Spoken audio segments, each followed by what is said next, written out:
আজকের আলোচনার বিষয় হচ্ছে কন্যা রাশির উত্তর ফাল্গুনী নক্ষত্র। উত্তর ফাল্গুনী নক্ষত্রের ভিউ এপ্রিল মাসে খুবই কম। আমি মাঝে মাঝে দেখি উত্তর ফাল্গুনী নক্ষত্রের ভিউ অনেক বেশি হয়, অনেক বেশি, আবার কখনো হয়ই না। যখন আমি ধৈর্যের ক্ষেত্রে বিবেচনা করেছিলাম, একটা ভিডিও দিয়েছিলাম যে কোন নক্ষত্রের মানুষের ধৈর্য বেশি, সেক্ষেত্রে উত্তর ফাল্গুনী নক্ষত্র বেশ পিছিয়ে ছিল। ঠিক এই কারণে, মুড সুইং করার কারণে। তো মুড সুইং আসলে মূলত এখনকার এই ভিউ কম হওয়ার কারণ না। উত্তর ফাল্গুনী নক্ষত্র কন্যা রাশির মূল অধিপতি, নক্ষত্র অধিপতি তো রবি এবং রাশির অধিপতি বুধ। রবি এবং বুধ এপ্রিল মাসে যে অবস্থায় ছিল তাতে আপনাদের সময় ভালো যাওয়ার কথা না। আপনারা এতটাই বিপর্যস্ত আছেন যে আপনাদের আর ভবিষ্যৎ শোনার মতো যে আগ্রহ, সেটি হয়তো আর ছিল না। এপ্রিল মাস আপনারা এইভাবে পার করছেন। মার্চ মাস এবং এপ্রিল মাস, এই দুটো মাস আপনাদের জন্য খুবই বিপজ্জনক মাস। আপনারা ইতিমধ্যে কেউ কেউ পার করেছেন, করে ফেলছেন। এখন কথা হলো মে মাসটা তাহলে কেমন যাবে। আপনাদের মে মাসের প্রথম যে অর্ধেক সময়, এর মধ্যেও ভাগ আছে। অর্থাৎ মে মাসের যে 10 তারিখ পর্যন্ত সময়, এখানে কিছুটা প্রবলেম আছে। এখানে মঙ্গল এবং শনি একত্রিত থাকবে এবং থেকে আপনার রাশির উপরে প্রভাব বিস্তার করে রাখবে, যেটি আছে, এর আগেই ছিল, যেটি এই মাসে শেষ হয়ে যাচ্ছে। শেষ বেলায় 10 তারিখ পর্যন্ত সময়ের মধ্যে কিছু আপনার লাইফে ঘটে যেতে পারে। সাবধান থাকুন, ইতোমধ্যে এক্সপেরিয়েন্সড, আর সাবধান করার কিছু নেই। সেক্ষেত্রে যেটি হতে পারে, সংসার জীবনে বিবাদ, সম্পর্ক ভেঙে যাওয়া। উত্তর ফাল্গুনী নক্ষত্র তো সম্পর্ক ভেঙে যাওয়ার প্রবল সম্ভাবনা। ক্লোজ সম্পর্ক ভেঙে যাবে, মানসিকভাবে আঘাতপ্রাপ্ত হবেন, ভুল বোঝাবুঝি থাকবে এবং আপনার বাক্যও ভালো থাকবে না। অর্থাৎ আপনি কথাবার্তার ক্ষেত্রে অনেক বেশি রূঢ় আচরণ করবেন এবং আপনার ভিতরে যদি জন্মগতভাবে বিভিন্ন গ্রহ অবস্থানের কারণে যদি ধৈর্য বেশি থাকেও, তবুও আপনি এপ্রিল মাসের এপ্রিল মাস এবং মে মাস আপনি মেজাজ ধরে রাখতে পারবেন না। এপ্রিল মে কেন বলছি, কারণ এই সময়ে রাহু, শনি এবং রবি তুঙ্গস্থ স্বভাব, এই তিন যে ঘর, অর্থাৎ কুম্ভ, মীন এবং মেষ, এই তিনটা ঘরের উপরে যে প্রভাব পড়বে, তাতে আপনার মেজাজ ঠিক থাকার কথা না। আপনারা দেখবেন আপনাদের মেজাজ ঠিক, এবং ঠিক এই কারণে আপনার সাথে অনেক মানুষের সম্পর্ক ভেঙে যাবে। যেখানে ভালো সম্পর্ক ইতিমধ্যে ছিল, কিন্তু ভেঙে যাবে। এর আগেও আমি সাবধান করেছিলাম উত্তর ফাল্গুনী নক্ষত্রকে। আমি যখন বাড়িতে গিয়েছিলাম ছুটিতে, তখনই আমি সাবধান করেছিলাম। হয়তো আপনাদের 2026 সালে যে রাশিফল দিয়েছি, ওখানে সাবধান করা থাকতে পারে। তো আপনাদের আসলে একটু বেশি প্রেশার, কারণ হচ্ছে এই যে এই রবি এমন কিছু গ্রহের উপর দিয়ে ফেব্রুয়ারির পর থেকে গিয়েছে যা তার জন্য একদমই শুভ না। আর বুধ আপনার রাশির অধিপতি, বুধ তো প্রভাবিত হয়, বুদ্ধি প্রভাবিত হয়, বাক্য প্রভাবিত হয়। তো সেই ক্ষেত্রে রবি যখন রাহুর গ্রাসে ছিল এবং পরবর্তীতেই শনির উপর দিয়ে গেল এবং পরবর্তীতে তুঙ্গি হলো এবং সেখানে আবার মঙ্গল আসছে, তো সেটা তো মে মাসে পরের কথা। কিন্তু মার্চ এপ্রিল মাসে আপনি যে ধকলটা সামলালেন, এই ধকল কিন্তু আর মানুষকে এরকম করে সামলাতে হয়নি। আপনার মূল গ্রহ যখন রবি, তখন রবি পরপর 2 মাস এরকম পাপ গ্রহের উপর দিয়ে গেল, তাতে আপনাদের জীবনটা টোটালি যেন একেবারে থেমে যাওয়ার মতো অবস্থা। রোগ ব্যাধি পীড়া কিছু না কিছু আপনাদের জীবনে অবশ্যই গিয়েছে এই মার্চ এপ্রিলে। আর মে মাসের 10 তারিখ পর্যন্ত সময়ে রাশির উপরে যে মঙ্গল এবং শনির যৌথ প্রভাব ছিল, তার থেকে যে ক্ষয়ক্ষতি হয়েছে এর আগে, তারই একটা নিরাময় আসছে মে মাসের 10 তারিখের পর থেকে। এই সময়ে উত্তর ফাল্গুনী নক্ষত্রের নবম ঘর এবং দশম ঘর প্রভাবিত থাকবে ইতিবাচক গ্রহ দ্বারা, যার জন্য আপনি যা হারিয়েছেন আস্তে আস্তে তা নিরাময় হবে, তা ফেরত পাবেন। এবং কর্মঘর খুব বেশি শুভ, 3টা শুভ গ্রহের অবস্থান আমরা মিথুনে দেখতে পাবো, যে আপনার দশম ঘর এবং আপনার যে রাশি তার ঠিক বিপরীতে শনি থাকবে।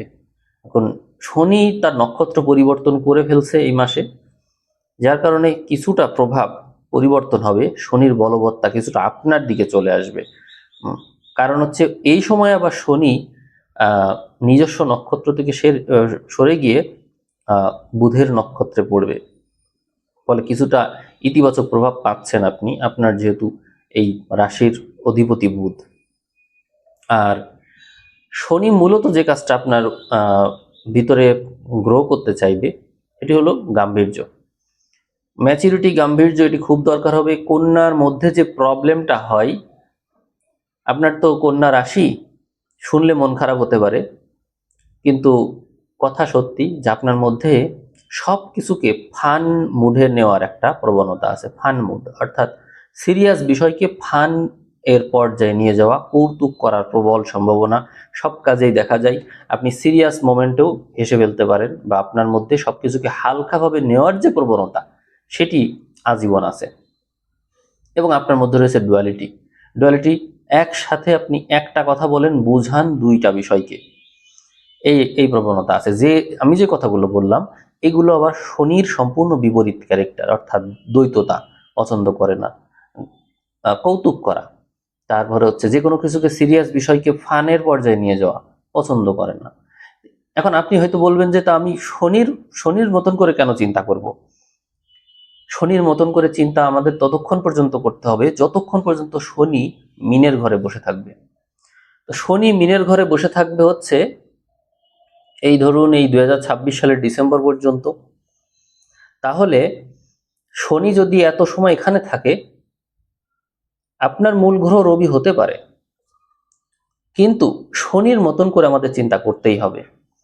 কারণ শনির যে বৈশিষ্ট্য আছে সেইটা আপনার মধ্যে যতক্ষণ গ্রো না করছে ততক্ষণ পর্যন্ত আপনি চলতে পারবেন না, কারোর সাথে মানাতে পারবেন না, কোথাও টিকতে পারবেন না। এটি হচ্ছে প্রবলেম। দেখুন, শনি যে গাম্ভীর্য পছন্দ করে সেটি আপনি অর্জন করুন। আপনার মধ্যে এই বৈশিষ্ট্য গ্রো করা খুব কঠিন, কারণ আপনার তো রাশির অধিপতি বুধ। আপনি সব কিছুতেই চাঞ্চল্য পছন্দ করেন, কিন্তু শনি তো এগুলো পছন্দ করে না। তাহলে আপনি কিভাবে কষ্টে আছেন এর তো বুঝতে পারছেন। তবে এই যে মে মাসে এই বিষয়ে কিছুটা সুবিধা পাওয়া যাচ্ছে, কারণ আপনার দশম ঘরে 3 শুভ গ্রহ যুক্ত হওয়ার কারণে এই বিষয়ে কিছুটা স্বস্তি মিলছে। আর ওইদিকে রবি মঙ্গল অষ্টমে প্রচণ্ড শক্তিশালী হয়ে উঠছে, যার কারণে বিপরীত পরিস্থিতি থেকে ভালো করার যে সুযোগ সেটি আপনি পাচ্ছেন। অর্থাৎ পরিস্থিতি যত কঠিনই হোক, মে মাস অবশ্যই আপনাকে ভালো কিছু এনে দিবে। আপনারা মার্চ এবং এপ্রিলের ঘটনা যে আগে শুনলেন, এই কথা বলার কারণ হচ্ছে মার্চ এপ্রিল যেমন গিয়েছে মে মাস তার উল্টো যাবে। অর্থাৎ আপনি যা কিছু নেগেটিভ এক্সপিরিয়েন্স করেছেন তার উল্টো ফল পাবেন আপনি পজিটিভ এক্সপিরিয়েন্সের মাধ্যমে। আপনি দেখবেন, যদি আপনি অনেক দুঃখ কষ্ট পেয়ে থাকেন, আপনি কিছু এক্সপিরিয়েন্স করে থাকেন, কোনো রিয়েলাইজেশন হয়ে থাকে, কিছু অর্জন করে থাকেন কোনো নলেজ, তাহলে মে মাসে তার অ্যাপ্লিকেশনটা অবশ্যই হবে। আপনারা যারা বোঝেন, এই বিষয় সম্পর্কে জানেন, তারা নিজেরাও বুঝতে পারছেন যে আপনাদের যে নবম ঘরে শুক্র মাসের শুরুর দিকে থাকছে, পরবর্তীতে সেখানে রবি আসছে, এবং তারপরে আমরা মিথুনেও কিন্তু শুভগ্রহ হিসেবে বৃহস্পতিকে দীর্ঘদিন দেখতে পাচ্ছি, সেখানে বুধ আসবে, শুক্র আসবে। এরকম গ্রহ সংযোগ আসলে পাওয়া যায় না কর্মক্ষেত্রে। অতএব কর্মক্ষেত্রে প্রমোশন, কর্মক্ষেত্রে বড় ধরনের সম্ভাবনাযুক্ত কোনো কিছু শুভ সংবাদ হিসেবে আভাস পাওয়া, ভালো কোথাও ট্রান্সফার হওয়া, ভালো কোনো চাকরি পাওয়া, উচ্চ স্থান পাওয়া, উচ্চ পর্যায়ের কোনো কিছু পেয়ে বসা, ব্যবসা বাণিজ্যের ক্ষেত্রে দীর্ঘস্থায়ী কোনো কিছু ঘটে যাওয়া, কারণ ওখানে শনি থাকছে। এই শনি যে নক্ষত্রে থাকছে বুধ, সে বুধ দুটো শুভ গ্রহের সাথে দশমে অবস্থান করবে, অতএব ব্যবসা বাণিজ্যের ক্ষেত্রে বড় ধরনের পরিবর্তন আসতে চলেছে এবং অবশ্যই তা ইতিবাচক হবে। আপনারা আপনাদের অষ্টম ঘরকে খেয়াল করুন। অষ্টম ঘরের অধিপতি অষ্টমে সক্ষেত্রী হচ্ছে এবং আপনার রাশির অধিপতি বুধ, সে শুভগ্রহযুক্ত এবং নক্ষত্র অধিপতি এ বিভিন্ন ঘরের উপর দিয়ে যাবে। যে ঘরের উপর দিয়ে যাবে সেই প্রথম ঘরটাই তার জন্য তুঙ্গি ঘর। অতএব নেগেটিভ পরিস্থিতি থেকে ভালো করা, অর্থাৎ বিপদে পড়লে বিপদ থেকে লাভ হয়ে যাওয়া। ওই যে মহাভারতে পাণ্ডবদের যেমন হয়, বিপদে ফেলে কিন্তু সেখান থেকে উল্টো তাদের ভালো হয়ে যায়, এরকম হবে আপনার সাথে। তো এখানে অষ্টম থেকেই যদি এরকম ফল পাওয়া যায়, তাহলে যখন ভালো ঘরে যাচ্ছে, নবম ঘর, দশম ঘর, তা তো আর মন্দ হতে পারে না। আপনারা মে মাস অত্যন্ত শুভভাবে পার করতে চলেছেন, তবে তা 10 তারিখের পর থেকে। এখন যদি আমরা প্রেম সম্পর্কে একটু দেখি, বিবাহ সম্পর্কে একটু দেখি, তাহলে কি দেখতে পাই? আমরা পঞ্চম পতিকে সপ্তমে দেখতে পাই, অর্থাৎ রিলেশন থেকে বিবাহের দিকে যাতায়াত। আপনারা দেখবেন কারোর সাথে যদি আপনাদের রিলেশন হয়, তাহলে তা বিবাহের দিকে টানতে থাকবে আপনাদেরকে, এবং আপনারা ওই ব্যাপারে খুব বেশি আগ্রহী থাকবেন এবং মাথায় আর কোনো কিছুই আসতে যাইবে না। অর্থাৎ যতক্ষণ পর্যন্ত এই বিষয়টা কনফার্ম না হওয়া পর্যন্ত আপনার মাথায় কিছু আসতে চাইবে না। অর্থাৎ রিলেশন এই বিষয়টা অত্যন্ত আপনার জন্য জরুরি হয়ে পড়েছে। হ্যাঁ, আপনার দেরি হচ্ছে। আপনারা অনেকেই দেখবেন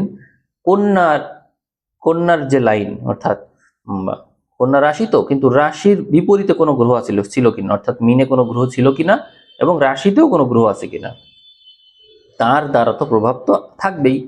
কিন্তু এই যে রাশির যে অক্ষটা, এখানে শনি চন্দ্রের যে অক্ষ তৈরি হয়ে আছে, সেখানে বিবাহ দীর্ঘায়িত হচ্ছে, কিন্তু সেটিকে নেতিবাচকভাবে দেখার কোনো সুযোগ নেই। কারণ পঞ্চমপতি সপ্তমে মানে হয় রিলেশন ভাঙবে, না না হলে ওই যে রিলেশন, সেই রিলেশনটাই আস্তে আস্তে আস্তে আস্তে শক্তিশালী হতে থাকবে।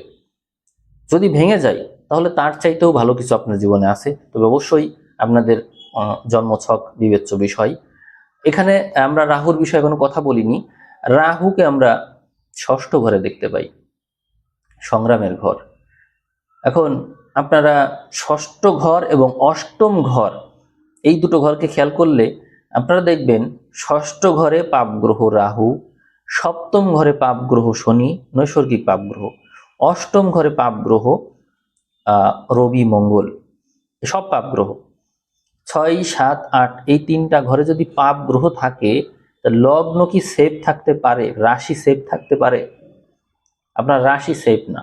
এই কারণে আপনি এত পরিমাণে মানসিকভাবে টর্চারের ভিতর দিয়ে যাচ্ছেন, এবং এই যে টর্চারটা, এটা মূলত জীবনী শক্তিকে ধ্বংস করে দিচ্ছে। অর্থাৎ আপনি আত্মার দিক থেকে দুর্বল হয়ে পড়বেন। এক তো বুদ্ধির দিক থেকে আপনাকে মানসিকভাবে ভেঙে দিবে, স্নায়বিকভাবে ভেঙে দিচ্ছে, আর রবি হচ্ছে আত্মার দিক থেকে দুর্বল করে ফেলবে আপনাকে।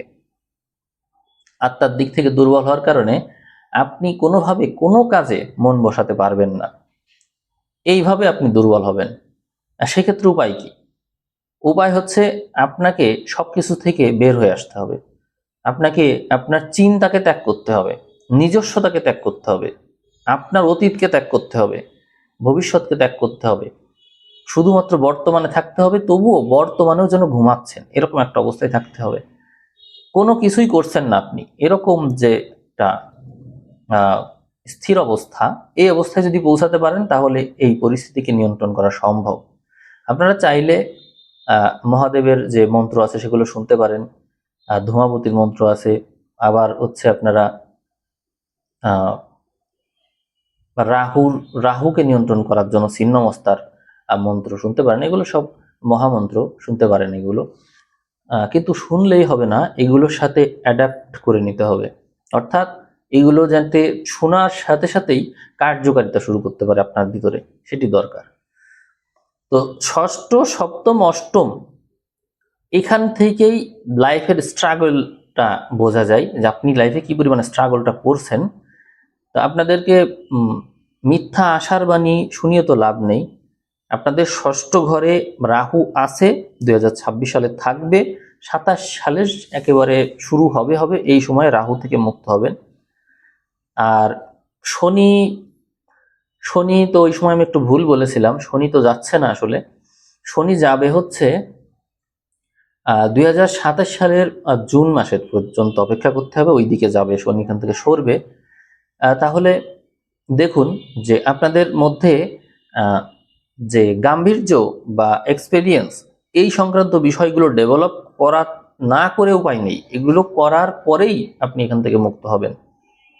অতএব নিজের কর্মক্ষেত্রে শনির প্রভাবটা কার্যক্ষেত্রে নিয়ে আসুন, যেমন গাম্ভীর্য, স্থিরতা,